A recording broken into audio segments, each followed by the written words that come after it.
Very special thanks to Cardiff Trade Sales for providing the Tesla in this review. As the name suggests, of course they are based in Cardiff, so if you're looking for a high-performance used car like a Tesla or a Porsche or a Bentley, but also maybe a more affordable daily driver like a hatchback or a sedan, then give them a look. They've got a broad variety of vehicles, many of which you can check out on their website down below.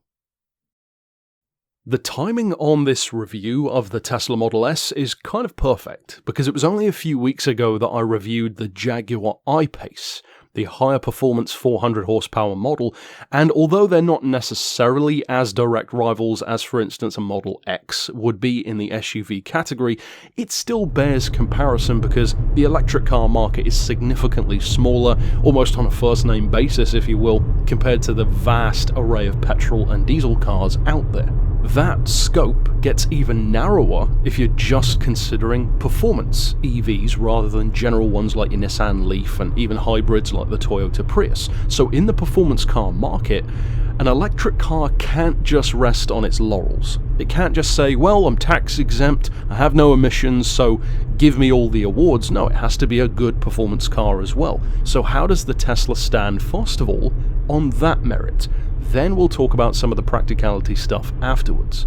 Well, in the case of this car, it's the P100D. It's a 2017 model, of course the facelifted car. This one's for sale for just over 50 grand, and if you think about it from that point of view, well, the spec is pretty incredible. In fact, years ago on the channel, I mentioned that there are certain vehicles which, for instance in racing games like Gran Turismo or Forza, the full range of what makes a particular car so good can't be fully experienced unless you drive one in real life. This is one of those occasions, because there are so many things about a Tesla which go beyond what it arguably could have gotten away with.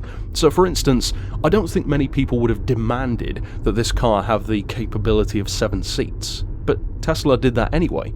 And that automatically makes it one of the best sedans out there because it's one of the only sedans that can do that. But then to move back to performance, of course they've always gone above and beyond, because when the Model S first came out, the top of the range was essentially a rear-wheel drive, around 420 horsepower model, and that put it on par pretty well with the unique, and more so hybrid than EV, Fisker Karma. Now the Karma is ultra rare these days, and you're still looking to pay, in the UK at least, easily 50 grand for a left-hand drive imported Fisker Karma. Now it's a fascinating car, and I like it quite a bit even to this day.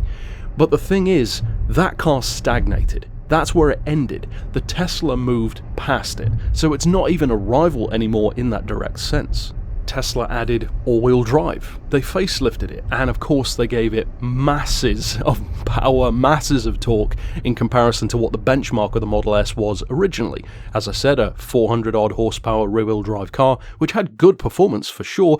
Top speed was around 120, 130, which is pretty much what you'd expect from an electric car of the time. Now fast forward to this. Top speed is 162 miles an hour. The 0 to 60 is quoted at as low as 2.3 seconds. In practice, you're looking at about 2.7, 2.8, so in other words, on par with a Lamborghini Aventador. But I'll remind you once again, that's Aventador acceleration in a car with 4 doors, 7 seats, a hatchback trunk, and a boot in the front as well, called the Frunk. Plus, just like the Lamborghini, it's big, it's heavy, it's well built, and it's all-wheel drive. So, in terms of performance, you could easily think, well, if a Lambo is about the same in terms of most of its straight-line performance, of course top speed notwithstanding, surely that means that conventional petrol or diesel engines are still better when it comes to performance. I would argue, no it doesn't, because the reality is the Lamborghini, for instance, has significantly more power than this Tesla has. This is a 670 to about 680 horsepower car, depending on who you ask, with 700 pound-feet of torque. That's close to 1,000 Newton meters. The Lamborghini has a lot more power than that. It doesn't have that torque, but it does have a lot more horsepower, and crucially, something like a Lamborghini or even most other supercars weigh a good 500 or 600 kilos less than this Tesla. That's literally half a metric ton. So the fact that with no gears, less power, the same all-wheel drive advantage as many of those, such as Lamborghinis, and significantly more weight to carry, plus being in a non-supercar category, it is just a sedan after all, albeit a high market one. The fact that it even comes close to their performance, and in many cases is on par and sometimes even better than them, I would say is pretty remarkable. Now that kind of stuff anyone can appreciate. The practicality side of things is to me where the Tesla Model S, especially the higher performance models, goes from being a good car to a great one. Now, the seats and the space are something that I've already mentioned. Of course, it's safe, it's well built. The fact that the battery pack is very low in the car makes stuff like rolling over through tight corners or in an accident very unlikely, but even stuff like running costs, range anxiety or lack thereof, which of course is still a hot button thing and probably something which puts a lot of potential electric buyers off from getting one, be it higher or lower performance. The fact is, Tesla moves forward all the time in that regard. This, for instance, has an independently verified 405 miles of peak range. Plus, to cap it all off, when I put it into a distance cost calculator to compare electric vehicles to conventional petrol or diesel cars, I decided to go extreme, to really put the Tesla at a disadvantage. So I selected this model, which of course having more power is bound to use more juice from the batteries, and I put it up against one of the most economical cars I've ever driven, the 2019 shaped Mercedes A-Class, in particular the low-end, really high economy A180D. Now that car, when I used it, had incredible economy. It was like 600 miles on 30 or 40 pounds of diesel. It was insane. But even compared to that, a car which is so much cheaper, it's basically the bottom of the barrel of that particular A-Class range, even that is £150 a year more to run than this Tesla. And that calculator was based on if you did 100 miles a week. So even doing 100 miles a week, 52 weeks a year, the Tesla is still £150 cheaper than that super economical diesel Mercedes. Except, I'll reiterate once again, this has 4 doors, 7 seats, 670 horsepower, 700 pound-feet of torque, it has the top speed of a Porsche 911, and the 0 to 60 time of a Lamborghini. Most of those things an A-Class can't match, even when it comes to something like boot space, which you'd think a hatchback or even something like an SUV or a wagon would be good for.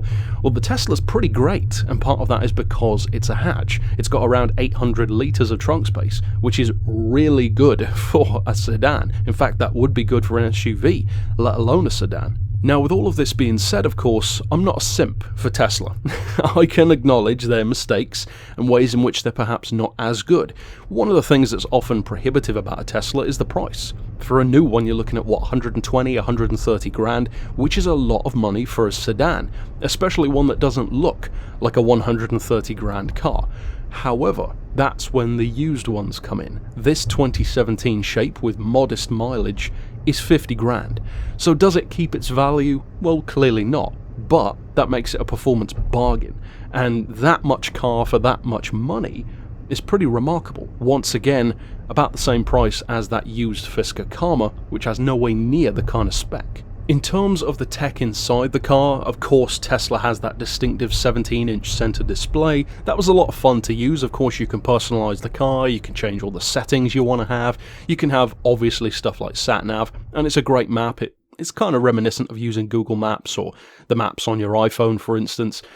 And another super fun bit of tech in the car was the very well done surround sound camera, if you will, but without the sound. Just cameras looking in every direction to classify the distance, of course, but even the shape and type of vehicles around you. Not down to the car mark, of course, but it could identify vans, larger lorries, smaller sedans, even bicycles, and would show that on the heads-up display, in front, behind, to the left and to the right of you, to really give you a feeling of where you sit on the road. Now all of this praise is not to say that there weren't things that I didn't like as much about the Tesla. So let's talk about those, because there were only 2 things in particular on a practical level which I wasn't as much of a fan of. One is the space. And that is not something which I expected to say, given that it does, as I've been saying, have 7 seats and tons of trunk space. That's absolutely true. However, I found the headroom to not be quite as good as I was hoping. You can kind of see from the interior view that yes, I do fit in the car, but only just. that kind of reminded me of more what I'd expect from a sports car in some cases. Now that's not necessarily bad for most people, most drivers probably aren't 6'3", but it is something to bear in mind if you are a taller guy like me. The second thing is kind of related to that, funnily enough, and it's about that heads-up display. Now, being a Tesla, and of course I didn't have days and weeks with this car to personalize everything, but it wouldn't surprise me if you could fix this issue very easily. I just didn't have the chance to do so. And that is that the speedo on the heads-up display was from my eye line, in other words, as a taller guy, right behind the steering wheel. So I literally couldn't see how fast I was going, unless I ducked down to look under the steering wheel to see that.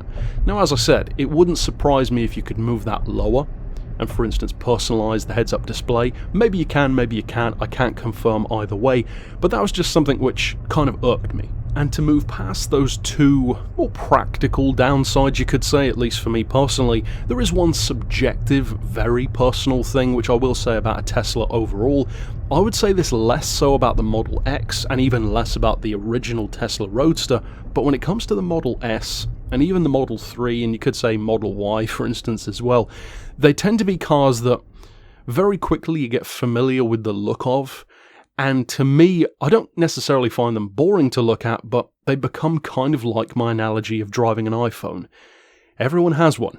It's the cool kid club. So if you do want to be on the cutting edge of the curve, well then yeah, absolutely a Tesla does offer that. For someone like me who actually appreciates more oddball or less expected choices, such as for instance your Fisker Karmas or Jaguar I-Paces, well then the Tesla might, for me for instance, and if you're like me, maybe go against that. Because it is super popular, and the, I guess, hipster in me, when it comes to petrol or diesel or electric cars, kind of wants the less expected choice. For most drivers, you probably won't care at all about that.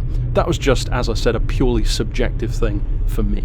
Overall though, I think most of the raw numbers speak for themselves. The performance is fantastic, the range is great, and to top it all off, even something like charging time is dropping almost by the day, it seems. With a supercharger system, and there are over 20,000 of those worldwide, you can get 130 miles of range out of this battery in 15 minutes.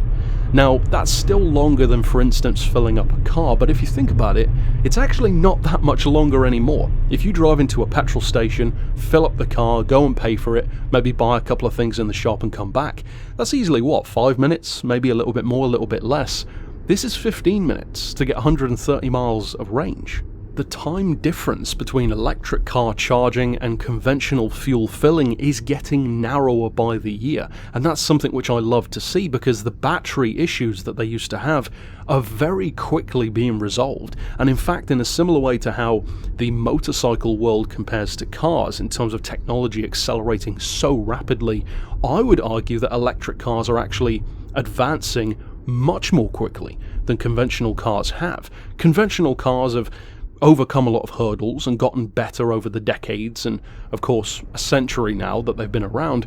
Electric cars are accelerating way more rapidly than that, sometimes literally, but also when it comes to technology. And for someone like me who honestly doesn't really care about the emissions that a car puts out, I mean, if I did I wouldn't be driving a Touareg V10, to me, just on the side of cutting edge technology, futuristic performance, and having a car that feels pretty much like nothing else in its class, well, of course the Tesla offers so much to love. You don't have to be a quote-unquote greenie to love a car like this. You don't even necessarily need to care about the environment at all. It's just a cool car. It's alternative tech being refined more and more every day.